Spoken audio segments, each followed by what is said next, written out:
Hey guys, Jeff Johansson here. If you don't know who I am that guy that started the Cat Who fan club on Facebook, and this is my YouTube channel. Please go back and watch the first video on this channel for all we have planned, including a new Cat Who social network. And there's a reason for that. And if you know me in the group, you know what that is. Okay, this is going to be a fast summary of each of the books in the Cat Who series. This video is part 1. And don't worry, I'm not going to give you a spoiler alert here because there's no spoilers going to be happening. I won't be giving away any of the solutions to the mysteries presented in any of the books. All right, Wikipedia does a great job of summarizing the series, so let's go ahead and borrow that. The Cat Who is a series of 29 mystery novels and 3 related collections by Lillian Jackson Braun and published by G.P. Putnam Sons, featuring a reporter named Jim Quillerin and his Siamese cats, Coco-kun, Coco for short, and Yum Yum. The first was written in 1966, with 2 more following in 1967 and 1968. The fourth appeared 18 years later, after which at least 1 new novel was published every year until 2007. A 30th novel, originally announced for 2008, was postponed indefinitely by its publisher and then canceled after the author's death in 2011. It remains unpublished. Question: have you ever heard of a cozy mystery? Yes? No? Anyway, stories like these have often been referred to as cozy mysteries, which are very popular. These kinds of mysteries are mostly lighthearted and upbeat. Oftentimes they are set in a scenic vacation-like location, a small town or community that is filled with interesting and likable characters. Many of them have a central murder in the story to be solved, and the main character typically feels compelled to sleuth out the murder and or crime. Now there may be romance, but explicit sex is never featured. The crime is a puzzle for both the reader, that's you and me, and the main characters to solve, with clues sprinkled throughout the tale. Cozy mysteries often seem to be about 50% mystery and 50% or more fun locations, people, including animals, and interesting situations. But be warned, my friend, readers who desire a hard crime and murder story should look elsewhere. The Cat Who stories fit the cozy mystery genre to a T. If you have read the books, you know that the author did a good job matching creative story titles to each book. So hang on and let's do a fast sprint through the titles as I present a brief summary of each.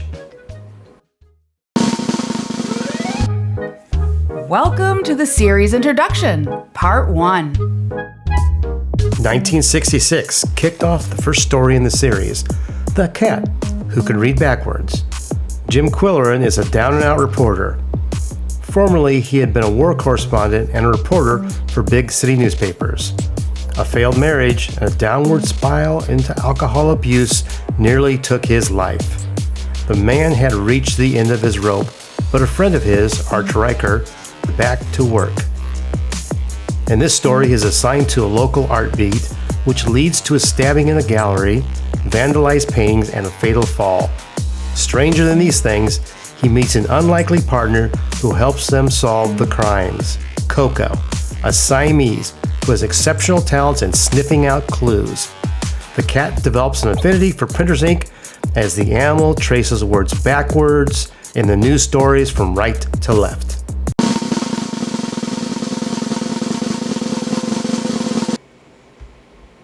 (1967's) The Cat Who, a Danish Modern, is one of my personal favorites.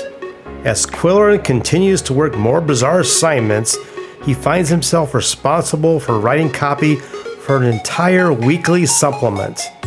In this story, he meets the 3rd member of his little mystery-solving family, Yum Yum, also a Siamese, at the scene of the story's crime. In this story, Coco develops a fetish for munching on Danish modern furniture. The Cat Who Turned On and Off. Quillerin is given a feature series on Christmas in Junktown, which is one of the most interesting locations in the series. He moves into a sketchy neighborhood and rents 2 rooms to share with Coco and Yum Yum. Quillerin's landlord has a mysterious fall, and Coco develops an obsession with tape recorders that reveals clues to help solve the mystery. Now we jump ahead 18 years to 1986 to The Cat Who Saw Red. Our man gets assigned to a new gourmet column as he starts a new diet himself. He reunites with an old girlfriend and moves into a unique old mansion called the Mouse House. Not a mouse with ears, but M-A-U-S-H-A-U-S. The mansion has an unsolved mystery. There's a scream one night, and people begin to vanish. First, the houseboy, and then Quill's old girlfriend. She has talents with pottery making, and Quillerin fears the worst. The next year, 1987, gives us a change of venue for the man with the big mustache and the 2 cats in The Cat Who Played Brahms. Quill takes a vacation from the big city to visit his Aunt Fanny in Moose County. He feels he needs a break and hopes a visit to the country and a stay at his aunt's lakeside cabin will help him sort out stuff in his life. He does some fishing and snags what he thinks is a body, which others try to convince him was probably just an old tire, as they cut his line before he can reel it in to see for sure. Eventually, the man tangles with a killer, while Coco suddenly develops a taste for classical music. In this story, something happens to his aunt, and he inherits her fortune in the millions. But he has to agree to live in the city of Pickaxe, which is a central location in the stories to come, and reside in Fanny's mansion for 5 years before the estate will be transferred to him. The yearly books continue in 1988 with The Cat Who Played Post Office. The story starts out with Quillerin in the hospital after a bicycle accident. He makes some decisions on what to do with his new wealth, and the locals love the direction he takes.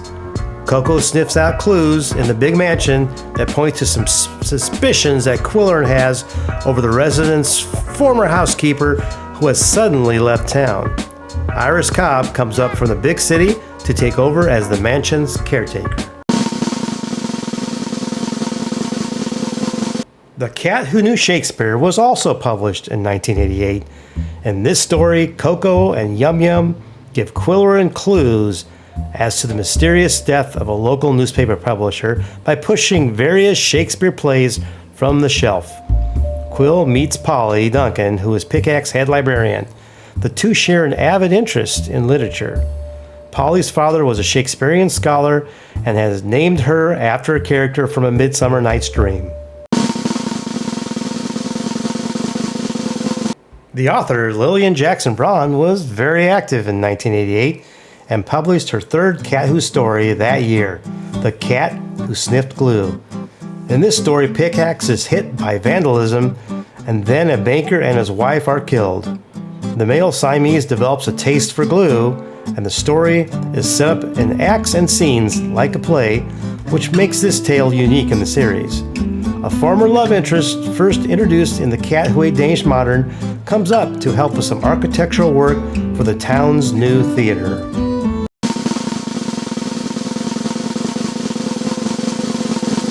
The Cat Who Had 14 Tails also came out in 1988, and though not a continuation of the series, was her 4th book that year.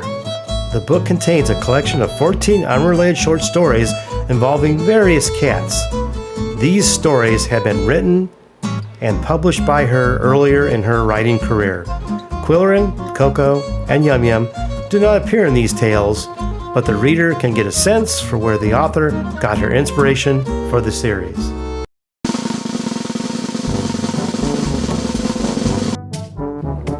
"1989 brings a new year and a new story, The Cat Who Went Underground.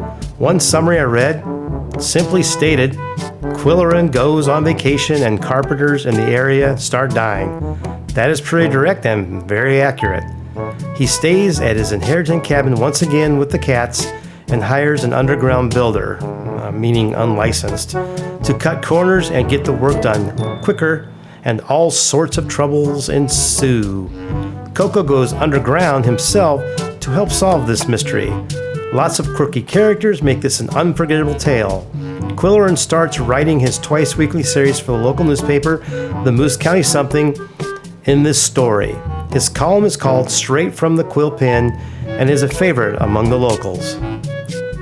Okay, that is the first 10 stories. The next 10 will continue in the next video.